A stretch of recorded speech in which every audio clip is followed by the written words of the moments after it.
ওকে, দেখো জীবকোষ এবং টিস্যু এই অধ্যায়টা আমরা শুরু করব। আহ, তো এই অধ্যায়ে আমরা কি কি আলোচনা করব যদি একবার দেখি। উদ্ভিদ এবং প্রাণীকোষের প্রধান অঙ্গাণুর কাজ। আমাদের উদ্ভিদ এবং প্রাণীকোষের মধ্যে আহ, কোষের মধ্যে যে অর্গানিলিগুলো পাবো অঙ্গাণুগুলো পাবো এগুলোর কাজ, হ্যাঁ, নিউক্লিয়াস আমরা দেখব, রাইবোজোম, মাইটোকন্ড্রিয়া, লাইসোসোম, ক্লোরোপ্লাস্ট, এগুলোর কাজ কি, এগুলোর কাজ আমরা ব্যাখ্যা করতে পারবো। দেন উদ্ভিদ এবং প্রাণীকোষের ব্যাখ্যা, উদ্ভিদ এবং প্রাণীকোষের মধ্যে ভিন্নতা কী কী দেখতে পাবো আমরা। উদ্ভিদ এবং প্রাণীকোষের মধ্যে কোনটায় কোষ গহ্বর থাকবে, কোনটায় থাকবে না, কোনটায় কোষ প্রাচীর থাকবে, কোনটায় থাকবে না, এই পার্থক্যগুলো আমরা দেখব। দেন স্নায়ু, পেশি, রক্ত, ত্বক, অস্থির কাজ সুষ্ঠুভাবে সম্পাদন, জীবদেহে কোষের উপযোগিতা, মূল্যায়ন, উদ্ভিদ টিস্যু, প্রাণী টিস্যু কী, ঠিক আছে। এরপর হচ্ছে তন্ত্র, হ্যাঁ, টিস্যুতন্ত্রের কাজ, অঙ্গ ও অঙ্গতন্ত্রের ধারণা ইত্যাদি আমরা মোটামুটি আলোচ্য বিষয় এতটুকু আর কি। এর পরের টপিকগুলো মোটামুটি তোমাদের ব্যবহারিকের জন্য, ঠিক আছে। প্রথম আমরা যে বিষয়টা পড়বো সেটা হচ্ছে জীবকোষ। দেখো, জীবকোষ কি? জীবকোষ হচ্ছে জীবদেহের একক, হ্যাঁ, জীবদেহের গাঠনিক এবং কার্যকরী একক, মানে আমাদের ফুল বডিটা, আমাদের এই জীবদেহটা যেটা দিয়ে তৈরি সেটা হচ্ছে জীবকোষ। এবং এই জীবকোষ কি, যদি আমরা এখানে একটা সংজ্ঞা পড়ব সেটা হচ্ছে লুই এবং সিক্যাভিচ, এই দুজন আমাদের বলেন যে এখান থেকে বৈষম্যবেদ্য পর্দা দিয়ে আবৃত, সিলেক্টিভলি পারমিয়েবল, মানে হলো এটা এমন একটা পর্দা যে পর্দা দিয়ে কিছু সিলেক্টিভ প্রোডাক্ট যেতে পারবে, কিছু সিলেক্টিভ প্রোডাক্ট, ঠিক আছে, কিছু সিলেক্টিভ প্রোডাক্ট বৈষম্যবেদ্য পর্দা দ্বারা আবৃত জীবজ ক্রিয়াকলাপের একক, যা অন্য সজীব মাধ্যম ছাড়াই নিজের প্রতিরূপ তৈরি করতে পারে। মানে হলো আমাদের একটা কোষ, এই কোষ নিজেই নিজের একটা প্রতিরূপ, মানে নিজের মতো একটা কোষ তৈরি করতে পারে, তাকে আমরা বলবো কোষ। তাহলে কোষ কি? কোষ বৈষম্যবদ্ধ পর্দা দ্বারা আবৃত, মানে এমন একটা পর্দা যেটা সিলেক্টিভলি পারমিয়েবল এবং জীবজ ক্রিয়াকলাপের একক, যা সজীব মাধ্যম ছাড়াই নিজের প্রতিরূপ করতে পারে, প্রতিরূপ তৈরি করতে পারে, সেই সত্তাকে আমরা বলবো কোষ, ঠিক আছে। কোষের এই সংজ্ঞাটা ভালো মতো করে শিখিও। এবং এই যে কোষের ভিতরে নিউক্লিয়াস থাকবে, এই নিউক্লিয়াসের গঠনের উপর ভিত্তি করে কোষ হচ্ছে দুই প্রকার, একটা হচ্ছে আদিকোষ, একটা হচ্ছে প্রকৃতি কোষ। তাহলে কোষের গঠনের উপর ভিত্তি করে কোষ হলো দুই প্রকার, আদিকোষ এবং প্রকৃতি কোষ। কোষের গঠনের উপর ভিত্তি করে, কোষের গঠনের উপর ভিত্তি করে কোষ হলো দুই প্রকার, আদিকোষ এবং প্রকৃতি কোষ। আদিকোষ বা প্রকৃতি কোষ বা প্রাকৃতিক কোষ কি? দেখো, প্রোক্যারিওটিক সেল। তো এই ধরনের কোষে কোনো সুগঠিত নিউক্লিয়াস থাকে না, হ্যাঁ, এই ধরনের কোষে আমরা কোনো সুগঠিত নিউক্লিয়াসটা পাবো না, এই জন্য এদের আদি নিউক্লিয়াস যুক্ত কোষও বলা হয়, ঠিক আছে। তাহলে এইসব কোষে যেহেতু কোনো সুগঠিত নিউক্লিয়াস আমরা পাবো না, এই জন্য এদেরকে আদি নিউক্লিয়াস যুক্ত কোষ আমরা বলে থাকি। এসব কোষের নিউক্লিয়াস কোনো পর্দা দিয়ে আবৃত থাকে না, তাই নিউক্লিয় বস্তু সাইটোপ্লাজমে ছড়ানো থাকে। দেখো, এটা একটা কোষ মনে করো, এই কোষের মধ্যে একটা নিউক্লিয়াস, এই নিউক্লিয়াসের মধ্যে একটা পর্দা থাকে, এই নিউক্লিয়াসের মধ্যে একটা পর্দা থাকে। এখন যে কোষের মধ্যে এই নিউক্লিয়াসের পর্দাটা থাকে না তাকে ওয়ালাইকুম আসসালাম, কিছু বলবা আলী?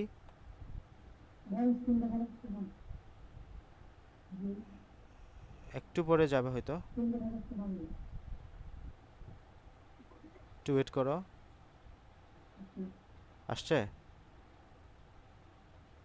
হুম,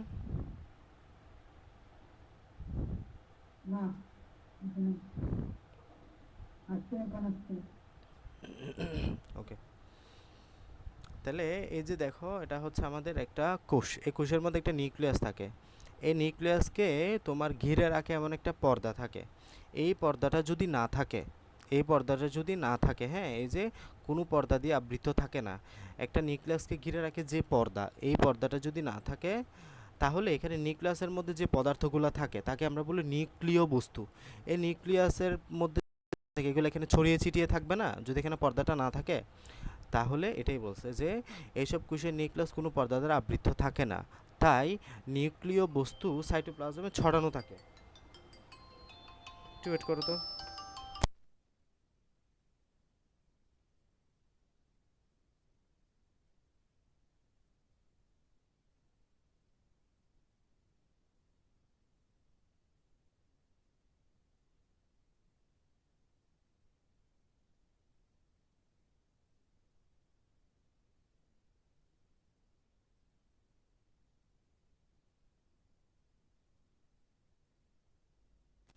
আচ্ছা দেখো, তাহলে এইসব কোষে নিউক্লিয়াস পর্দাটা না থাকায়, এই নিউক্লিয়াসের পর্দাটা না থাকায় তোমার এখানে এটা নিউক্লিয়াস পর্দা দ্বারা আবৃত না থাকায় নিউক্লিয় বস্তুগুলা মানে নিউক্লিয়াসের যে পদার্থগুলো থাকে এগুলা এই সাইটোপ্লাজমের মধ্যে ছড়িয়ে ছিটিয়ে থাকে। এইসব কোষে মাইটোকন্ড্রিয়া, প্লাস্টিড, এন্ডোপ্লাজমিক রেটিকুলাম ইত্যাদি অঙ্গাণু থাকে না। তাহলে দেখো এই আদিকোষ বা প্রাককেন্দ্রিক কোষে আমরা কোষের মাইটোকন্ড্রিয়া, প্লাস্টিড, এন্ডোপ্লাজমিক রেটিকুলাম ইত্যাদি পাবো না, শুধুমাত্র রাইবোজোমটা থাকে। ঠিক আছে, যে রাইবোজোমে প্রোটিন তৈরি হয়। ক্রোমোজোমে কেবল ডিএনএ থাকে, কোনো আরএনএ থাকে না। নীলাভ, সবুজ শৈবাল বা ব্যাকটেরিয়া এই ধরনের কোষ পাওয়া যায়। তাহলে প্রাককেন্দ্রিক কোষ কাদের কাদের পাবা, খুব গুরুত্বপূর্ণ, নীলাভ, সবুজ শৈবাল বা ব্যাকটেরিয়ায় আমরা প্রাককেন্দ্রিক কোষ বা আদিকোষ পাবো। এখন আসো প্রকৃত কোষ বা সুকেন্দ্রিক কোষ বা ইউক্যারিওটিক সেল। তাহলে এসব কোষের নিউক্লিয়াসটা কেমন, সুগঠিত। এসব কোষের নিউক্লিয়াসটা কেমন, সুগঠিত। সুগঠিত মানে আমাদের এখানে নিউক্লিয়াসের মধ্যে তোমার নিউক্লিয়াস যেটা থাকবে, কোষের মধ্যে নিউক্লিয়াসটা একটা পর্দা দ্বারা আবৃত থাকবে, এই পর্দার ভিতরে তোমার বাকি পদার্থগুলো থাকবে, তাহলে একটা সুগঠিত না। অর্থাৎ নিউক্লিয়ার ঝিল্লি মানে নিউক্লিয়ার মেমব্রেন মানে নিউক্লিয়ার পর্দা যেটা বলতেছি এটা আর কি, হ্যাঁ। এই নিউক্লিয়ার ঝিল্লিটা মানে নিউক্লিয়াসকে যেটা ঘিরে রাখে, এই নিউক্লিয়ার ঝিল্লিটা নিউক্লিয় বস্তু পরিবেষ্টিত এবং সুসংগঠিত। মানে নিউক্লিয়ার ঝিল্লির ভিতরে এই নিউক্লিয়ার বস্তুটা পরিবেষ্টিত থাকে। এসব কোষে রাইবোজোম সহ সকল অঙ্গাণু উপস্থিত থাকে। এই যে এই কোষে আমাদের রাইবোজোম থাকে এবং বাকি সকল অঙ্গাণুগুলা উপস্থিত থাকে। এখানে আমাদের রাইবোজোম সহ বাকি যাবতীয় সকল অঙ্গাণু কি থাকে, উপস্থিত থাকে। এসব কোষে রাইবোজোম সহ সকল অঙ্গাণু উপস্থিত থাকে। ক্রোমোজোমে ডিএনএ, প্রোটিন, হিস্টোন এবং অন্যান্য উপাদান থাকে। অধিকাংশ জীবকোষ এই ধরনের হয়। তাহলে দেখো আমাদের ক্রোমোজোমে ডিএনএ, প্রোটিন, হিস্টোন অন্যান্য উপাদানগুলো থাকে এবং অধিকাংশ জীবকোষ এ ধরনের হয়ে থাকে। তাহলে এবার আমরা যদি কাজের ভিত্তিতে ভাগ করি, এটা হচ্ছে নিউক্লিয়াসের ভিত্তিতে ভাগ করা। দেখো এই যে নিউক্লিয়াসের গঠনের উপর ভিত্তি করে কোষ দুই প্রকার, একটা হচ্ছে আদিকোষ, একটা হচ্ছে প্রকৃত কোষ। আদিকোষ এবং প্রকৃত কোষ। আদিকোষের মধ্যে নিউক্লিয়াসটা সুগঠিত না এবং প্রকৃত কোষের মধ্যে নিউক্লিয়াসটা সুগঠিত। ঠিক আছে, এখন আমরা ভাগ করব কাজের ভিত্তিতে কোষ কয় প্রকার, দুই প্রকার, একটা হচ্ছে দেহকোষ, একটা হচ্ছে জনন কোষ। দেহকোষ মানে যেটা দেহ গঠন করবে, জনন কোষ মানে হলো যেটা জননে সাহায্য করবে। তাহলে দেহকোষ বা সোমাটিক সেল। বহুকোষী জীবের দেহ গঠনে এইসব কোষ অংশগ্রহণ করে। মাইটোসিস পদ্ধতিতে বিভাজনের মাধ্যমে দেহকোষ বিভাজিত হয় এবং এভাবে দেহের বৃদ্ধি ঘটে। তাহলে কোন পদ্ধতিতে, কোন কোষ বিভাজনের মাধ্যমে দেহকোষটা বিভাজিত হবে, মাইটোসিস কোষ বিভাজনের মাধ্যমে। মাইটোসিস পদ্ধতিতে বিভাজনের মাধ্যমে দেহকোষটা বিভাজিত হয় এবং দেহের বৃদ্ধিটা ঘটে। বিভিন্ন তন্ত্র এবং অঙ্গ প্রত্যঙ্গ গঠনে দেহকোষটা অংশ নেয়। তাহলে আমাদের দেহকোষের কাজ কি, দেহ গঠনে সাহায্য করা, এক কথায় এতটুকু মনে রাখলে চলবে। আর জনন কোষের কাজ কি, জনন কোষ হলে গ্যামেটিক সেল মানে গ্যামেট তৈরি করবে যেটা। জনন কোষের কাজ কি, জনন কোষ তৈরি করা, হ্যাঁ। তাহলে যৌন জনন এবং যৌনক্রম দেখা যায় এমন জীবে জনন কোষ উৎপন্ন হয়। মিওসিস পদ্ধতিতে জনন মাতৃকোষের বিভাজন ঘটে এবং জনন কোষ উৎপন্ন হয়। তাহলে কোন পদ্ধতিতে জনন মাতৃকোষের বিভাজন ঘটে, মিওসিস পদ্ধতিতে, মনে থাকবে, মিওসিস পদ্ধতিতে জনন মাতৃকোষের বিভাজন ঘটে। আর দেহকোষের বিভাজন ঘটে কোন পদ্ধতিতে, মাইটোসিস পদ্ধতিতে। আমরা এগুলো অলরেডি পড়ে আসছি। তাহলে দেহকোষের বিভাজন ঘটে কোন পদ্ধতিতে, মাইটোসিস পদ্ধতিতে। জনন কোষের বিভাজন ঘটে কোন পদ্ধতিতে, মিওসিস পদ্ধতিতে। ঠিক আছে, তাহলে আমাকে ঈশান বলো দেহকোষের বিভাজন কোন পদ্ধতিতে ঘটে।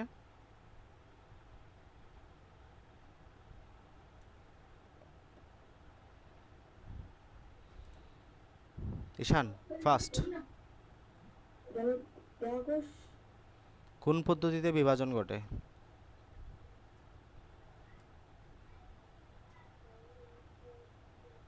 ঠিক আছে, তুমি মনোযোগী না ক্লাসে, ওকে, তুমি মনোযোগী না, মনোযোগী হও। এরপরে জুনাইদ বলো মিওসিস কোষ বিভাজনে কোন জনন কোষের বিভাজন ঘটে, দেহকোষ নাকি জনন কোষ। দেখে দেখে তো বলতে পারে এটা, কিসের জনন কোষে। ফারজান আমাকে বলো দেহকোষ কোন বিভাজনে বিভাজিত হয়, মাইটোসিস মাইটোসিস। ওকে, তাহলে আমি কোশ্চেন করবো একটু পর পর, সো মনোযোগী থাকো। তাহলে এই যে দেহকোষে বিভাজন ঘটবে কোন পদ্ধতিতে, দেহকোষে বিভাজন ঘটবে মাইটোসিস পদ্ধতিতে, আর জননকোষে বিভাজন ঘটবে মিওসিস পদ্ধতিতে। অপত্য জননকোষে ক্রোমোজোম সংখ্যা মাতৃ জননকোষের ক্রোমোজোম সংখ্যার অর্ধেক হয়। মানে আমাদের মনে করো এখানে 2n থেকে n হয়ে যায়, 2n থেকে হয়ে যায় n, মানে এখানে ক্রোমোজোম সংখ্যা দুইটা ছিল, এখানে হয়ে গেছে একটা, এটাই হয়। পুং এবং স্ত্রী জননকোষ মিলিত হয়ে নতুন জীবের দেহ গঠনের সূচনা করে। হ্যাঁ, পুং এবং স্ত্রী জননকোষ মিলিত হয়ে নতুন জীবের দেহ গঠনের সূচনা করে। পুং এবং স্ত্রী জননকোষের মিলনের ফলে সৃষ্ট এ প্রথম কোষটিকে জাইগোট বলা হয়।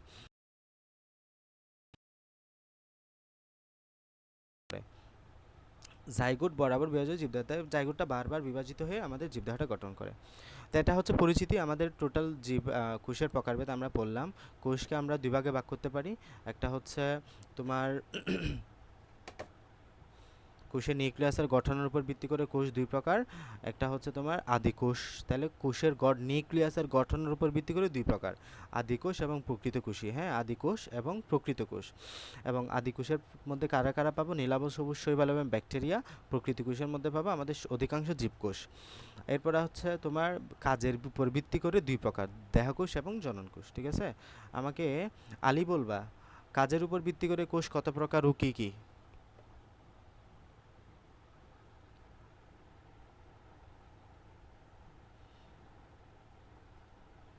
আলী,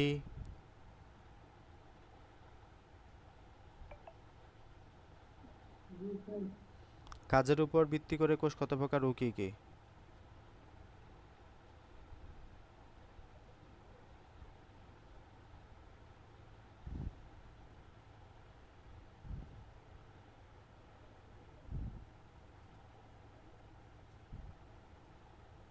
দেখে দেখে বলতে পারছো না, তার মানে তুমি মনোযোগী না। ঠিক আছে, কথা মনোযোগ দিয়ে শুনতেছো না।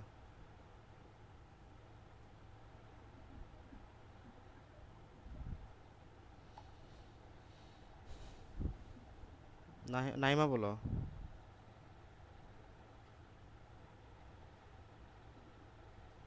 আসসালামু আলাইকুম। কাজের উপর ভিত্তি করে প্রকৃত কোষ দুই ধরনের, কি কি? দেহকোষ ও জননকোষ। হুম, এবার আলী বলো। দেহকোষ এবং জননকোষ। আচ্ছা, এবার তুমি বলো, আলী বলবা, সেটা হচ্ছে কোষের গঠনের উপর ভিত্তি করে কোষ কত প্রকার, নিউক্লিয়াসের গঠনের উপর ভিত্তি করে।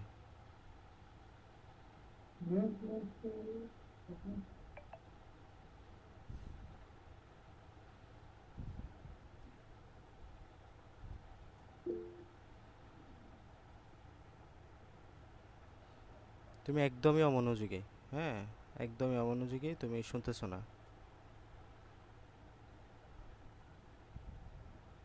ওকে, মনোযোগ দিয়ে শুনো, নাহলে পরের দিন থেকে বলবো তোমার আব্বু যাতে তোমার পাশে থাকে অনলাইন ক্লাস করার সময়। ঠিক আছে, দেখে দেখে বলতে পারতেছো না? এই যে এখানে দেওয়া আছে, নিউক্লিয়াসের গঠনের উপর ভিত্তি করে কোষ দুই প্রকার, আদিকোষ এবং প্রকৃত কোষ। ঠিক আছে, এখন দেখো আমরা উদ্ভিদ এবং প্রাণী কোষের প্রধান অঙ্গাণুগুলো নিয়ে জানবো। হ্যাঁ, উদ্ভিদ এবং প্রাণী কোষের প্রধান অঙ্গাণু। এটা এখানে একটা চিত্র দেওয়া আছে, এই চিত্রটা হচ্ছে উদ্ভিদ কোষের। এখানে একটা চিত্র দেওয়া আছে, এই চিত্রটা হচ্ছে প্রাণী কোষের। হ্যাঁ, তোমাদের আগামীকালের সবার বাড়ি কাজ নেক্সট ক্লাসের মধ্যে, আগামী নেক্সট ক্লাস হচ্ছে এই ক্লাসটা হচ্ছে শনিবারের ক্লাসটা আজকে নিচ্ছি। হ্যাঁ, এটা হচ্ছে শনিবারের ক্লাস, মানে আগামীকাল কোনো ক্লাস হবে না। নেক্সট ক্লাস হচ্ছে সোমবারে, সোমবারের আগের মধ্যে। এটা ক্লাসের পরে হইতে পারে, আগামীকাল হইতে পারে, পরশু হইতে পারে, মোটামুটি সোমবার ক্লাসের আগের মধ্যেই এই উদ্ভিদ কোষের গঠনটা ড্র অ্যান্ড লেভেল প্রত্যেকের খাতায় করবা। দেন প্রাণী কোষের গঠনটা ড্র অ্যান্ড লেভেল প্রত্যেকের খাতায় আঁকবা। তাহলে এই যে ড্র করবা এবং এইগুলো আঁকবা, এখানে রং না করলেও চলবে, পেন্সিল দিয়ে প্রত্যেকটা অংশ যাতে ভালো মতো করে বোঝা যায় এরকম করে আঁকবা। হ্যাঁ, এখানেও প্রত্যেকটা অংশ যাতে ভালো মতো করে বোঝা যায় এরকম করে আঁকবা। এঁকে গ্রুপে ছবি দিবা। হ্যাঁ, প্রত্যেকের নাম সহ উপরে লিখে দিবা যে কে দিচ্ছ। আলী দিলে উপরে আলীর নাম লিখে দিবা, দেন ছবিটা গ্রুপে পোস্ট করবা, হোয়াটসঅ্যাপ গ্রুপে। ওকে, তাহলে আগামী সোমবারের আগে, অবশ্যই সোমবারের আগে এই কাজটা করতে হবে। এটা হচ্ছে তোমাদের হোমওয়ার্ক। বুঝি না। হ্যাঁ হ্যাঁ, এই যে এখানে পাশে যা লেখা আছে এগুলা, এটার নাম কি? এটার নাম হচ্ছে প্লাজমা মেমব্রেন। এগুলো হচ্ছে সাইটোপ্লাজম। এখানে দেওয়া আছে এটা হচ্ছে মসৃণ এন্ডোপ্লাজমিক রেটিকুলাম, এগুলো হচ্ছে অমসৃণ। এগুলো আমি পড়িয়ে দিচ্ছি এখন, লেখাগুলো সহ চিত্র। এই যে এই অংশটা, এই অংশটা, আর এখানে এই অংশটা। ঠিক আছে, এগুলো হচ্ছে হোমওয়ার্ক।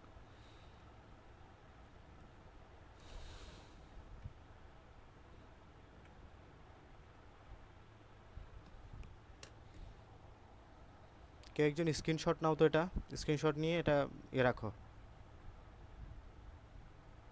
নিছো?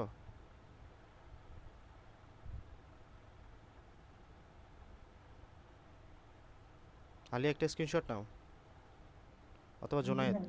ওকে, স্ক্রিনশটটা গ্রুপে দিয়ে দিও। হ্যাঁ,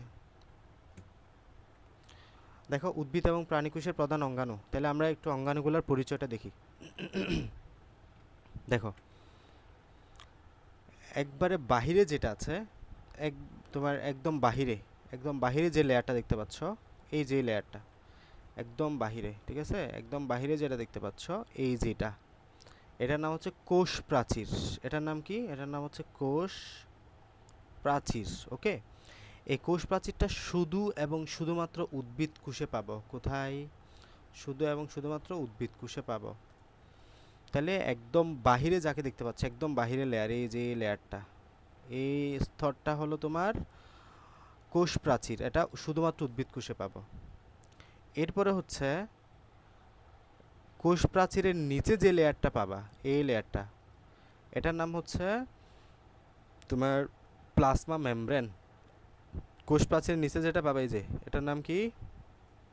প্লাজমা মেমব্রেন। কোষ প্রাচীরের নিচে যেটা পাবা, তাহলে একবারে সবার উপরে যেটা, সেটা হচ্ছে কোষ প্রাচীর। কোষ প্রাচীরের নিচে যেটা, সেটা হচ্ছে প্লাজমা মেমব্রেন। প্লাজমা মেমব্রেনের নিচে এই যে এখানে জেলির মতো যে পদার্থগুলো দেখতে পাচ্ছ, এই পদার্থগুলোর নাম হলো, পুরো জায়গায় দেওয়া আছে এগুলা, এটার নাম হচ্ছে সাইটোপ্লাজম বা সাইটোপ্লাজমীয় দাত্র বলতে পারে, বা সাইটোপ্লাজম বললেও হবে। হ্যাঁ, শুধু সাইটোপ্লাজম বললেও হবে, ঠিক আছে। তাহলে এটার নাম কি? সাইটোপ্লাজম। এই সাইটোপ্লাজমের মধ্যে অনেকগুলো অঙ্গাণু পাবো। এরকম যেটা দেখতে পাচ্ছ, এই যে এরকম এরকম যেটা দেখতে পাচ্ছ পেঁচানো পেঁচানো, এই যে এরকম, এটা হচ্ছে অমসৃণ এন্ডোপ্লাজমিক জালিকা বা অমসৃণ এন্ডোপ্লাজমিক রেটিকুলাম বলি। অমসৃণ এন্ডোপ্লাজমিক জালিকা, এটার নাম কি? অমসৃণ এন্ডোপ্লাজমিক জালিকা। সরি, উপরে উপরে উপরে যেটা আছে সেটা হচ্ছে মসৃণ। হ্যাঁ, উপর মানে তেলতেলে আর কি, এটা উপরে যেটা আছে সেটা হচ্ছে মসৃণ এন্ডোপ্লাজমিক জালিকা। মসৃণের নিচে কিছু অমসৃণ এন্ডোপ্লাজমিক জালিকা আছে, কারণ এগুলোর গায়ে রাইবোজোম লেগে থাকে দানাদার, এই জন্য এগুলো কেমন? অমসৃণ। তাহলে নিচে যেটা আছে সেটা হচ্ছে অমসৃণ এন্ডোপ্লাজমিক জালিকা। এরপরে পুরোটা হচ্ছে নিউক্লিয়াস। এই পুরোটার নাম কি? নিউক্লিয়াস। এই নিউক্লিয়াসের মধ্যে যেটা পাবো, এখানে কিছু রন্ধ্র পাবো, ছিদ্র পাবো, এই যে এখানে কিছু ছিদ্র পাবো, এই যে ছিদ্র পাবো, এই ছিদ্রগুলোর নাম হচ্ছে নিউক্লিয়ার রন্ধ্র। এই ছিদ্রগুলোর নাম হচ্ছে কি? নিউক্লিয়ার রন্ধ্র। এবং এই নিউক্লিয়াসের মধ্যে এরকম একটা চিহ্ন পাবো, সেটা হচ্ছে নিউক্লিউলাস। এটার নাম কি? নিউক্লিউলাস। পুরাটার নাম হচ্ছে নিউক্লিয়াস, নিউক্লিয়াসের মধ্যে পাবো নিউক্লিউলাস। এরপরে নিউক্লিয়াসকে বেষ্টিত একটা আবরণী পাবো, এখানে একটা আবরণী পাবো, যেটার নাম হচ্ছে নিউক্লিয়ার আবরণী। যেটার নাম কি? নিউক্লিয়ার আবরণী। নিউক্লিয়ার আবরণীর মধ্যে পেঁচানো পেঁচানো সুতার মতো কিছু অঙ্গাণু পাবো, পেঁচানো পেঁচানো সুতার মতো, এগুলোর নাম হচ্ছে ক্রোমাটিন তন্তু। এটার নাম কি? ক্রোমাটিন তন্তু। এই নিউক্লিয়াসের মধ্যেও আমরা এরকম দানাদার কিছু তোমার এখানে জেলির মতো পদার্থ পাবা, এরকম থকথকে জেলির মতো পদার্থ, এটার নাম হচ্ছে নিউক্লিওপ্লাজম। এটার নাম কি? নিউক্লিওপ্লাজম। তাহলে দেখো আবার যদি শুরু থেকে বলি, একদম সবার বাইরে যেটা পাবা সেটা হচ্ছে কোষ প্রাচীর। কোষ প্রাচীরের নিচে যেটা পাবা সেটা হচ্ছে প্লাজমা মেমব্রেন বা কোষঝিল্লি। এরপরে আমাদের এখানে থকথকে জেলির মধ্যে যেটা পাবা সেটা হচ্ছে সাইটোপ্লাজম। এরপর এখানে যেটা আছে এটা হলো মসৃণ এন্ডোপ্লাজমিক জালিকা, জাস্ট দেখে দেখে বলবা। এটা হচ্ছে অমসৃণ এন্ডোপ্লাজমিক জালিকা। এই পুরোটা হচ্ছে নিউক্লিয়াস। নিউক্লিয়াসের মধ্যে পাবো নিউক্লিয়ার রন্ধ্র, এর ভিতরে পাবো নিউক্লিউলাস। এখানে নিউক্লিয়াসকে আবরণকারী যে পর্দা পাবো সেটার নাম হচ্ছে নিউক্লিয়ার আবরণী। এরপরে হচ্ছে এখানে আমরা এখানে পেঁচানো পেঁচানো কিছু তন্তু পাবো, সেটা হচ্ছে ক্রোমাটিন তন্তু। এরপর এখানে কিছু দানাদার জেলের মতো পদার্থ পাবো, যেটার নাম হচ্ছে নিউক্লিওপ্লাজম। শেষ। এরপর আসো যে এখানে একটা কোষের মধ্যে, কোষ প্রাচীরের মধ্যে কিছু গ্যাপ দেখতে পাবো। এই গ্যাপগুলো হচ্ছে আন্তঃকোষীয় ফাঁক, মানে একটা কোষের সাথে অপর একটা কোষের মধ্যে সংযোগ রক্ষা করে, এটা আন্তঃকোষীয় ফাঁক। এরপর এখানে আমরা কিছু এরকম অঙ্গাণু পাবো, যেটার নাম হচ্ছে গোলজি বস্তু।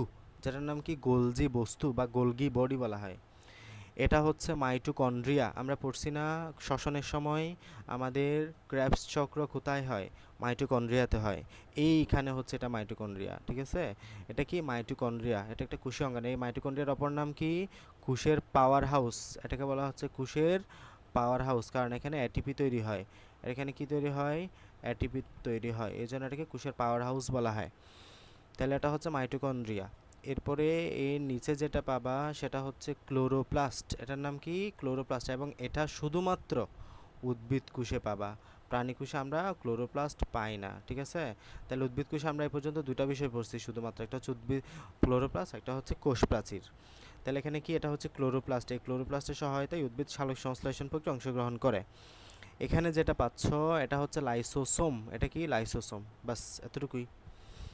তাহলে এটা হচ্ছে আমাদের টোটাল কোষের পরিচিতি, ঠিক আছে? তাহলে চিত্রগুলো ভালো মতো করে দেখে দেখে সুন্দর মতো করে আঁকবা, ওকে? এগুলো পরীক্ষা আসতে পারে। তাহলে আবার বলি, এখানে শুরুতে যেটা পাচ্ছ এটা হচ্ছে কোষ প্রাচীর। হ্যাঁ, কোষ প্রাচীর। তুমি যদি উদ্ভিদ কোষটা বুঝে যাও, প্রাণী কোষটা অটোমেটিক্যালি বুঝবা। উপরে যেটা দেখতে পাচ্ছ এটা হলো কোষ প্রাচীর। কোষ প্রাচীরের নিচে যেটা দেখতে পাচ্ছ এটা হচ্ছে সাইটোপ্লাজম। হ্যাঁ, সরি, এখানে এটা যেটা দেখতে পাচ্ছ এটা হচ্ছে প্লাজমা মেমব্রেন। প্লাজমা মেমব্রেনের নিচে তক্তকে জেলের মতো যেটা পথে দেখতে পাচ্ছ এটার নাম হচ্ছে সাইটোপ্লাজম। এর উপরে যেটা দেখতে পাচ্ছ এটা হচ্ছে অমসৃণ এন্ডোপ্লাজমিক জালিকা। এর নিচে হলো অমসৃণ এন্ডোপ্লাজমিক জালিকা। এর নিচে হলো নিউক্লিয়াস। নিউক্লিয়াসের মধ্যে কি কি পাবা? নিউক্লিয়ার রন্ধ্র পাবা, নিউক্লিওলাস পাবা, নিউক্লিয়ার আবরণী পাবা, ক্রোমাটিন তন্তু পাবা, নিউক্লিওপ্লাজম পাবা। এরপরে হচ্ছে আন্তঃকোষীয় ফাঁক। হ্যাঁ, আন্তঃকোষীয় ফাঁক। এবার হচ্ছে গোলজি বস্তু পাবো, মাইটোকন্ড্রিয়া পাবো, ক্লোরোপ্লাস্ট পাবো, লাইসোসোম পাবো ইত্যাদি, ওকে? এগুলো হচ্ছে আদর্শ উদ্ভিদ কোষের প্রধান অঙ্গাণুসমূহ। এখন যদি আমরা প্রাণীকোষেরটা দেখি, এটা হচ্ছে প্রাণীকোষের অলমোস্ট একই, আহামরি কোনো ভিন্নতা নাই। বাট এখানে কোষ প্রাচীরটা নাই। এখানে যেমন আমাদের কোষ প্রাচীর পাইছি, বড় একটা মোটা কোষ প্রাচীর পাইছো না? এই যে একদম বাইরেরটা, এই কোষ প্রাচীরটা প্রাণীকোষের ক্ষেত্রে নাই। আছে শুধুমাত্র কোষ ঝিল্লি। মানে এখানে আমাদের জাস্ট একটা প্লাজমা মেমব্রেন আছে, এই যে বাইরে একটা পর্দা শুধুমাত্র একটা। বাট ওখানে আমরা পর্দা কয়টা পাইছি? দুইটা। এই যে দেখো, একটা ভিতরে একটা বাহিরে। বাট প্রাণীকোষের ক্ষেত্রে পর্দা শুধু একটা। এরপরে এখানে যদি আমরা, এটা হচ্ছে মাইক্রোভিলাস। এই আঙ্গুলের মতো কিছু প্রবর্তন দেখতে পাচ্ছ না? এগুলোর নাম হচ্ছে মাইক্রোভিলাস। ভিলাস মানে কি? আঙ্গুলের মতো প্রবর্তন, হ্যাঁ, ফিঙ্গার লাইক প্রজেকশন। আর এটা কি? এটা হচ্ছে তোমার মাইক্রোভিলাস। মাইক্রো মানে ছোট, এগুলো একদম ছোট, এই জন্য এগুলো কি হচ্ছে মাইক্রোভিলাস।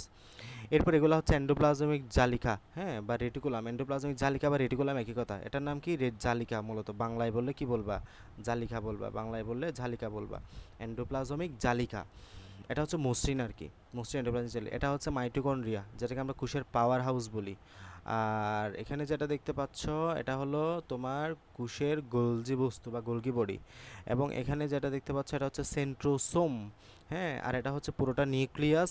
নিউক্লিয়াসের মধ্যে আমরা সেমভাবে নিউক্লিয়ার পর্দা পাবো, নিউক্লিওলাস পাবো, ক্রোমাটিন জালিকা পাবো ইত্যাদি, নিউক্লিওপ্লাজম পাবো, সবগুলো মিলে নিউক্লিয়াস। এরপরে দেখো এখানে আমরা যেটা পাবো সেটা হচ্ছে এন্ডোপ্লাজমিক জালিকা অমসৃণ। তাহলে এখানে পাইছি মসৃণ এন্ডোপ্লাজমিক জালিকা, এখানে পাইছি অমসৃণ এন্ডোপ্লাজমিক জালিকা। এরপরে হচ্ছে এখানে লাইসোসোমও আছে। এই যে এখানে লাইসোসোম আছে, লাইসোসোম এটা, এই যে এখানে সবুজ কালারের যেটা দেখতে পাচ্ছ এটা হচ্ছে লাইসোসোম, আর এটা হচ্ছে কোষ গহ্বর, ঠিক আছে? আর এখানে মাঝখানে যেটা দেখতে পাচ্ছ এটা হচ্ছে কোষ গহ্বর, এই বড় গহ্বর যেটা আছে এটা। তাহলে দেখো উদ্ভিদ কোষে কোষ গহ্বরটা অনেক বড় না? বাট প্রাণী কোষে কোষ গহ্বরটা একবারে ছোট। দেখো একবারে ছোট, বা নাই বললেও চলে, কোষ গহ্বরটা খুবই ছোট। বাট উদ্ভিদ কোষে কোষ গহ্বরটা অনেক বড়, ঠিক আছে? তাহলে এগুলা হচ্ছে আমাদের কোষের পরিচয়। এখন এই প্রত্যেকটা বিষয় নিয়ে তোমাকে ইন ডেপথ বিস্তারিত পড়াশোনা করতে হবে। তাহলে দেখো, এইসব অঙ্গাণুর মধ্যে অধিকাংশই উদ্ভিদ এবং প্রাণী কোষের মধ্যে থাকলেও কিছু অঙ্গাণু যা কেবল উদ্ভিদ কোষে, কেবল প্রাণী কোষে পাওয়া যায়। তাহলে আমরা দেখো ফার্স্টে যেটা নিয়ে পড়বো সেটা হচ্ছে কোষ প্রাচীর বা সেল ওয়াল। এই যে একদম বাহিরে যেটা আছে উদ্ভিদের মধ্যে, যেটা বললাম একদম বাহিরে, এই কোষ প্রাচীর। এই কোষ প্রাচীর নিয়ে আমরা পড়াশোনা করব। কোষ প্রাচীর, হ্যাঁ। এই কোষ প্রাচীরকে তুমি যদি জুম করো, এই যে এই কোষ প্রাচীরকে মনে করো এখানে তুমি জুম করতেছো, এটাকে যদি তুমি জুম করো, হ্যাঁ, এটাকে যদি তুমি জুম করো, তাহলে আলটিমেটলি এখানে এটা পাবা, এইটা পাবা, এখানে যে চিত্রটা এখানে দেখাইছে এটা পাবা।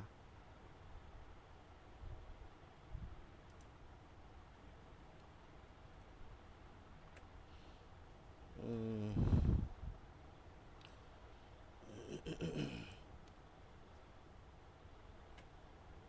আটকে গেছে।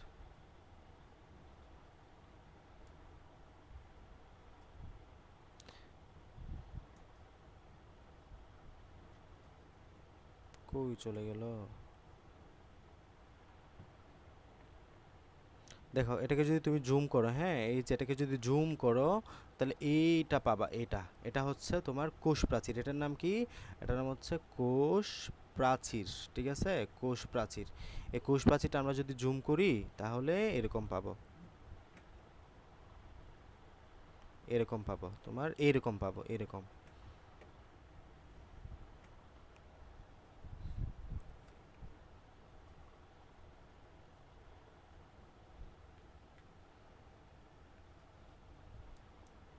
এই যে এখানে আমরা পাবো তোমার, এই যে এখানে মূলত পাবো আমরা। এটা এটা সমস্যা করতেছে।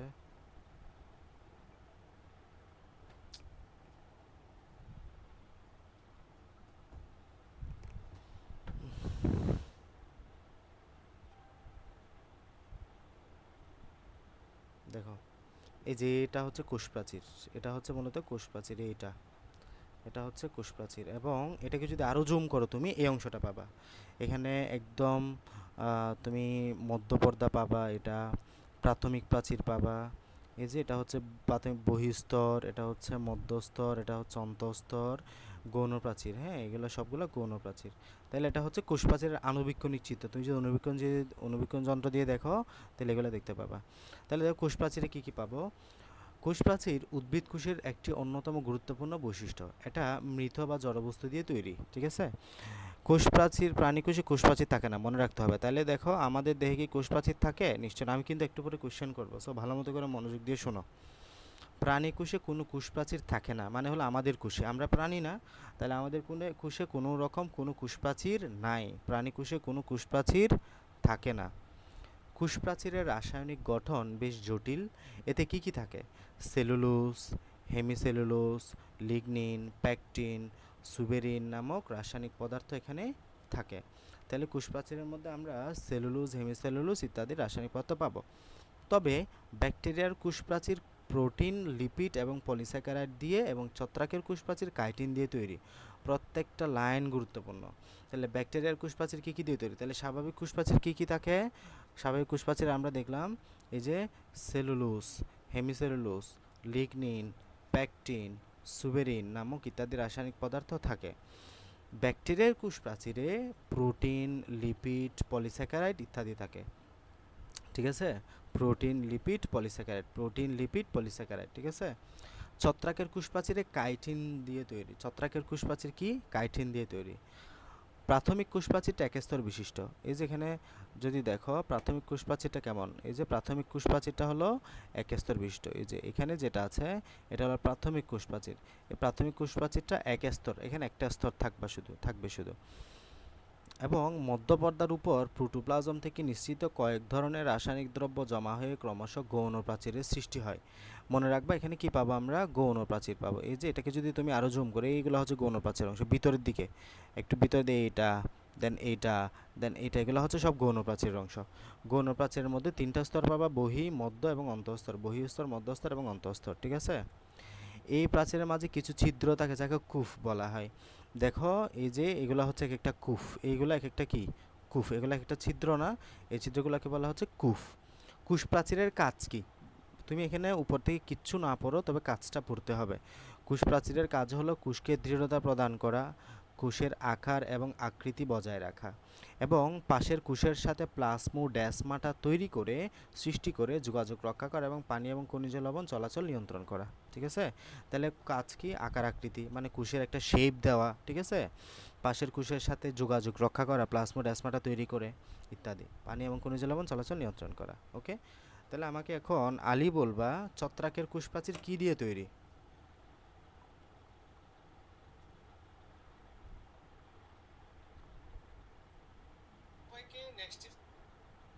হলো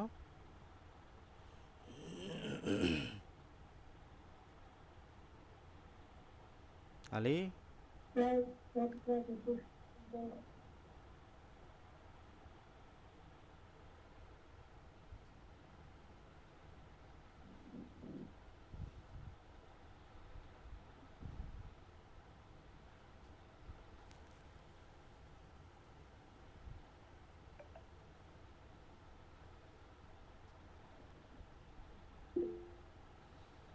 বলো, ছত্রাকের কোষ প্রাচীর কি দিয়ে তৈরি?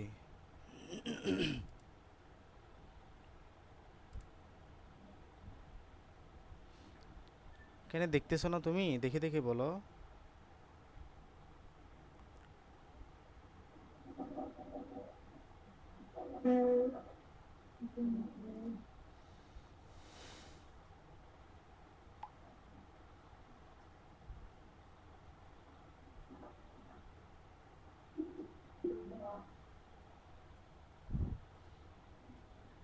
ঈশান, ছত্রাকের কোষ প্রাচীর কি দিয়ে তৈরি? কাইটিন। কাইটিন।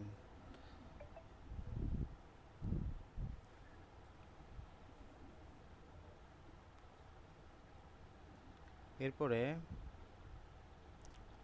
ফারজান বলো, ব্যাকটেরিয়ার কোষ প্রাচীর কি দিয়ে তৈরি? প্রোটিন, লিপিড ও পলিস্যাকারাইড। পলিস্যাকারাইড। জুনাইদ বলো, ব্যাকটেরিয়ার এই কোষ প্রাচীরের কাজ কি কি?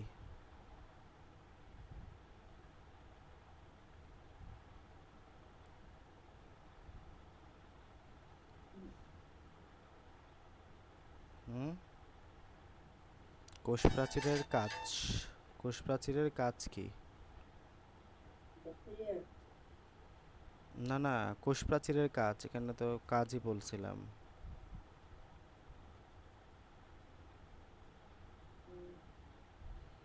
এই যে কোষের আকার আয়তন নিয়ন্ত্রণ করা। এরপরে কোষ প্রাচীর কোষকে দৃঢ়তা প্রদান করে, কোষের আকার আকৃতি বজায় রাখে। হুম,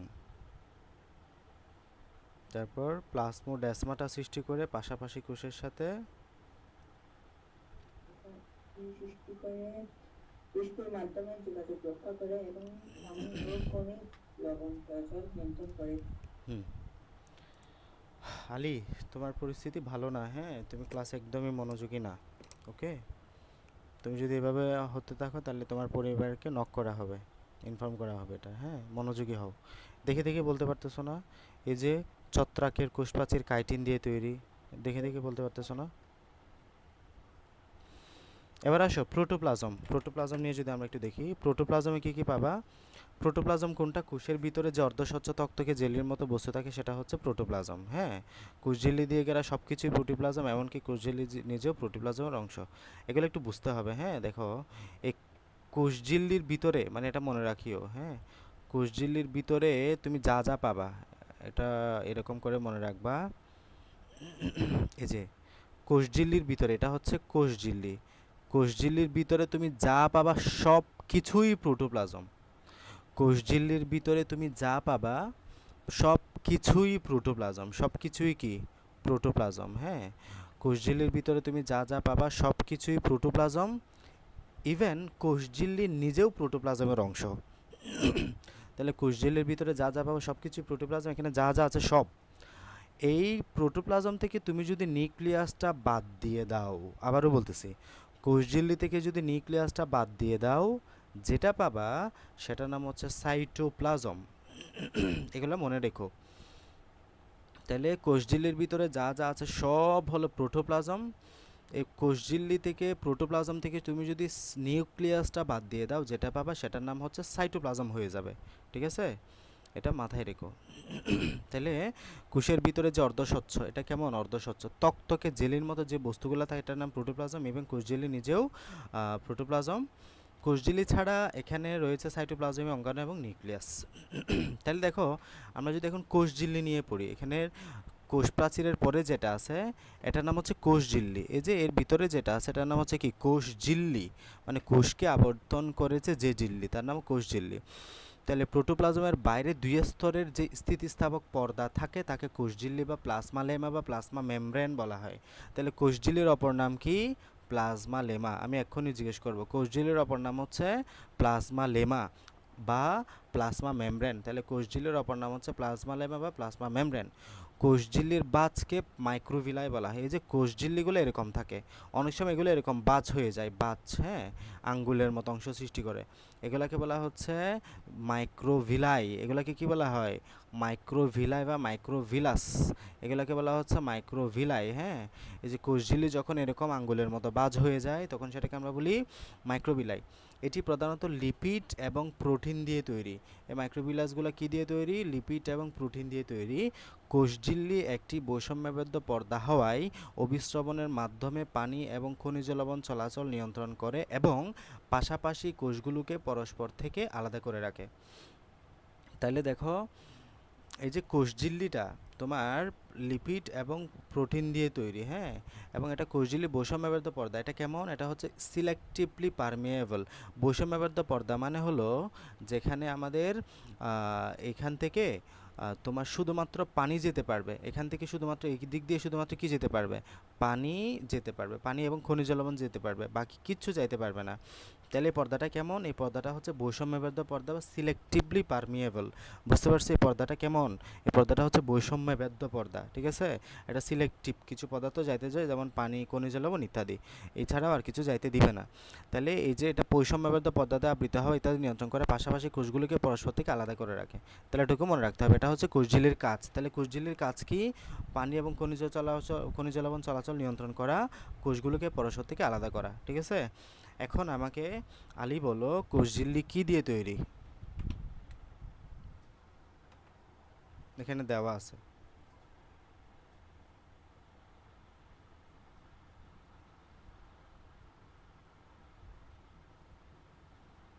কোষঝিল্লি প্রধানত লিপিড এবং প্রোটিন দিয়ে তৈরি।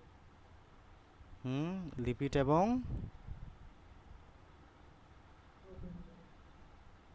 প্রোটিন দিয়ে তৈরি। আচ্ছা, ওকে।